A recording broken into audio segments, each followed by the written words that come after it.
পাগলা মেয়ে পড়ে আছে। পরে হুজুর গেছে দেখতো, আর হুজুর তো জানে এই মেয়েটা কেডা, কালকে থেকে নিখোঁজ। পরে হুজুরের সঙ্গে হয়েছে ভিতরে, পরে গিয়ে দেই আজকে বাংলাদেশের মধ্যে সবচেয়ে বহুল আলোচিত ময়না হত্যাকাণ্ডের সন্দেহভাজন দুইজন আসামি, যে মসজিদে লাশ পাওয়া গেছিল, মসজিদের ইমাম এবং মুয়াজ্জিম দুইজনকে 5 দিনের রিমান্ডের জন্য তদন্তকারী কর্মকর্তা গতকাল আবেদন করে। তারই প্রেক্ষিতে আজকে আমাদের বিজ্ঞ সিনিয়র জুডিশিয়াল ম্যাজিস্ট্রেট সামিল স্যারের আদালতের শুনানি ইতিমধ্যে হয়েছে। দর্শক, ইতিমধ্যে আপনারা দেখতে পেয়েছেন কোর্টে বর্তমান ময়নার যে ধর্ষণকারী দুইজন হুজুর এবং বর্তমানে মুয়াজ্জিন এবং ইমাম সাহেব দুইজনকে গ্রেপ্তার করা হয়েছে।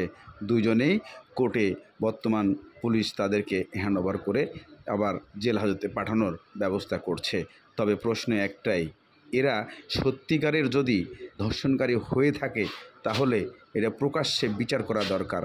ময়নার ধর্ষণকারী যদি এরা দুজন হয়েই থাকে তাহলে জনসম্মুখে এদের বিচার করা প্রয়োজন, এমন প্রশ্ন তুলে ধরেন সাধারণ জনগণ। তবে কতটুকু আজকে বাংলাদেশের মধ্যে সবচেয়ে বহুল আলোচিত ময়না হত্যাকাণ্ডের সন্দেহভাজন দুইজন আসামি, যে মসজিদে লাশ পাওয়া গেছিল, মসজিদের ইমাম এবং মুয়াজ্জিম দুইজনকে 5 দিনের রিমান্ডের জন্য তদন্তকারী কর্মকর্তা গতকাল আবেদন করে।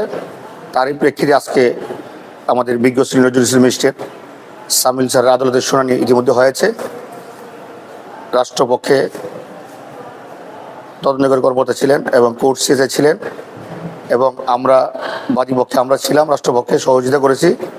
আমি সহ শুনানিকালে সরাইল যে সিনিয়র জুডিশিয়াল ম্যাজিস্ট্রেট আদালতে সকল বিজ্ঞ এবং জুনিয়র আইনজীবীরা এই ময়নার পক্ষে দাঁড়িয়েছে এবং এই আবেগঘন বক্তব্য দিয়েছি। আমরা দেওয়ার পর মাননীয় বক্তব্য শুনে এই আসামি ইমাম সাহেবকে 3 দিনের এবং মুয়াজ্জিমকে 2 দিনের রিমান্ড মঞ্জুর করে।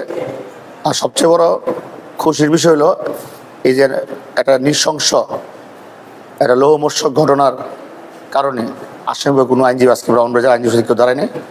আমি আপনার মধ্যে ব্রাহ্মণবাড়িয়া জেলা আইনজীবী সমিতির সকল বিজ্ঞ সদস্যদের কৃতজ্ঞতা জানাই যে একটা ন্যায় বিচারের জন্য সবাই সদা জাগ্রত আছে।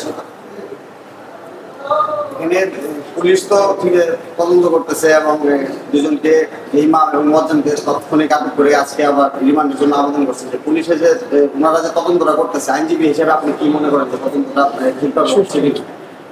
আসলে এই মোকদ্দমাটার যে ঘটনাটা আপনারা বাদী এবং বাদীর স্বামী মানে ভিকটিমের পিতার বক্তব্য শুনেছেন। আসলে এই একটা নিষ্পাপ শিশুর সঙ্গে কারোর শত্রুতামই ছিল না বা তাদের পরিবারের সাথে কোনো শত্রুতামই ছিল না, যে কারণে এই পুলিশ হত্যাকাণ্ডের রহস্য উদ্ঘাটন করতে গিয়ে পুলিশ সহ বিভিন্ন সংস্থা কাজ করছে। আসলে এটা একটা সময় সাপেক্ষ ব্যাপার। আমরা বিশ্বাস করি অতি দ্রুত সময়ের মধ্যেই পুলিশ মূল রহস্য উদ্ঘাটন করে আমাদের সামনে তুলে ধরবে। সর্বশেষ একজন আইনজীবী হিসাবে এই ধরনের মামলা তো আগেও আপনি নিয়ন্ত্রণ করছেন। এখন আমরা দেখতে পাচ্ছি যে সাম্প্রতিক সময়ে বিভিন্ন আন্দোলন বা মানববন্ধনে পুলিশকে সময় বেঁধে দেওয়া হচ্ছে যে এত সময়ের মধ্যে বা 12 ঘন্টা বা 24 ঘন্টার মধ্যে এটা সমাধান করতে হবে। তো সকলকে একটু ধৈর্য ধরার বিষয়ে আপনি কিছু বলবেন কিনা? আমার হলো যেহেতু এটা রহস্যের একটা আলোচিত হত্যাকাণ্ড, মানুষ আবেগ থেকে এবং এরকম লোমহর্ষক ঘটনার এই বড় বড় কাহিনী থেকে মানুষ স্বতঃস্ফূর্তভাবে তাদের বিবেকের তাড়নায় রাস্তায় বের হয়েছে।